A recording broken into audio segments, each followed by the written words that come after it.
Mr. Bush, a World War II aviator from the East Coast, came to Texas in the summer of 1948 to make a name for himself in the oil business, driving to the West Texas town of Odessa in a red two-door Studebaker. 70 years after that trip, Mr. Bush's funeral train took him on one last journey through the state, this time in a Union Pacific train.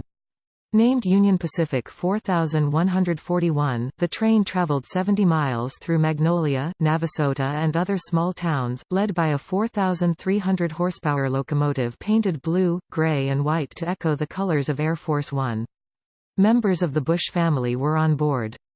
Read, George W. Bush's eulogy for his father.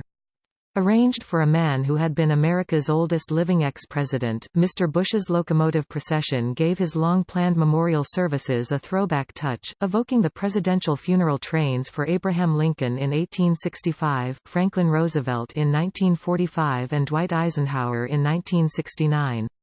The train ride from his Houston funeral to his College Station burial was his idea, organizers said. At a brisk pace, the train passed through the heart of downtown Navasota, population 7,607, and it was like the 4th of July on a cold and drizzly December afternoon.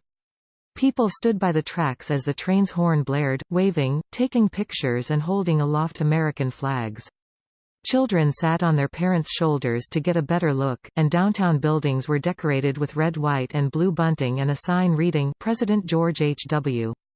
Bush, thank you for a lifetime of service. Shortly after 3:30 p.m., the funeral train, the Union Pacific locomotive and several rail cars behind it, glided onto the Texas A&M campus, where several hundred spectators who had waited in the rain for hours cheered.